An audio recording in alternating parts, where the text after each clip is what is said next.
Evangelio según San Marcos. Y les decía en sus enseñanzas: guardaos de los escribas, que gustan pasear con vestidos lujosos y ser saludados en las plazas, y ocupar los primeros asientos en las sinagogas y los primeros puestos en los banquetes, que devoran las casas de las viudas con el pretexto de largas oraciones. Estos recibirán un juicio más severo. Sentado frente al gazofilacio, miraba cómo la gente echaba en él las ofrendas, y que bastantes ricos echaban mucho. Pero al llegar una viuda pobre, echó 2 moneditas que hacen un cuarto. Llamó a sus discípulos y les dijo: en verdad os digo, esa viuda pobre ha echado más que todos los otros en el gazofilacio, pues todos echaron de lo que les sobraba, pero ella en su pobreza echó todo lo que poseía, todo lo que tenía para su sustento. Feliz domingo para todos. La primera lectura de hoy está tomada del primer libro de los Reyes, en el capítulo número 17. El Evangelio es de San Marcos, en el capítulo número 12. Hay algo que tienen en común estas dos lecturas. En ambos casos se nos habla de viudas. Recordemos que en la Biblia, la viuda, lo mismo que el huérfano y lo mismo que el extranjero, son la imagen de aquellas personas que no tienen protección. Podemos decir, representan a los más vulnerables de la sociedad. Lo normal en aquellos tiempos bíblicos era que el hombre de la casa defendía los intereses de la familia, de modo que un hombre casado defendía, por supuesto, protegía, alimentaba a su familia, cuidaba a sus hijos. Cuando desaparece el hombre, entonces la condición de la viuda y la condición del huérfano es bastante incierta. Este comentario es importante para poder aplicar lo que vamos a aprender hoy a nuestro propio tiempo. Es posible que las viudas que nosotros conocemos, los huérfanos que conocemos, los extranjeros o inmigrantes que conocemos, estén en una situación un poco diferente a la que nos describe la Biblia. Pero debemos aplicar lo que la Biblia nos enseña a aquellas poblaciones vulnerables que conocemos en nuestro tiempo.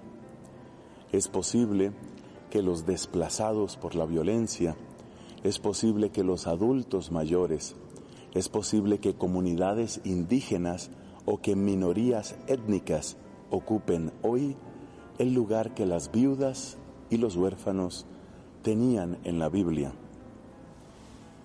En ambos casos, sin embargo, tanto en el primer libro de los Reyes como en el Evangelio de Marcos, lo que se destaca de estas viudas es que son personas generosas. En el primer caso, aquella viuda de Sarepta prepara un panecillo para el profeta, arriesgando lo poco que le quedaba. En el Evangelio, una mujer muy pobre y además viuda echa para limosna del templo lo poco que tenía para vivir. De inmediato nos podemos preguntar, y quizás sea una pregunta un poco antipática, pero esa manera de obrar, ¿no habría que considerarla una irresponsabilidad? Teniendo necesidades propias y además, en el caso de la primera lectura, necesidades de un hijo al cual cuidar, ¿no es irresponsable lo que estas mujeres hacen? No lo es, pero no lo es desde una perspectiva de un Dios que es fiel y que es generoso. Desperdiciar el dinero por desperdiciarlo es irresponsabilidad. Quedarse sin recursos como en una especie de apuesta al vacío es irresponsabilidad. Pero cuando es el Señor el que se hace presente en nuestra vida, cuando es Él quien nos gobierna, cuando es Él quien nos ha mostrado de tantas maneras su bondad, su presencia, su providencia, entonces entendemos que apoyar lo que Él nos muestra no es irresponsabilidad. Incluso podría mirarse como una especie de inversión. ¿Qué quiero decir? Quiero decir que aquel que le da a Dios, aquel que apoya la causa de Dios, lejos de perder, está preparándose para recibir en abundancia. No necesariamente los bienes que vamos a recibir son de la misma clase que los bienes que damos, pero lo que podemos estar seguros es que en el plan del Señor, eso que recibiremos es mucho mejor que lo que hemos dado. Así que la enseñanza es acercarnos al Señor, entrar en sus caminos, beber de su fuente, experimentar su providencia y luego no tener temor para ser generosos con Él. Bien se dice, Él nunca, nunca se deja ganar en generosidad.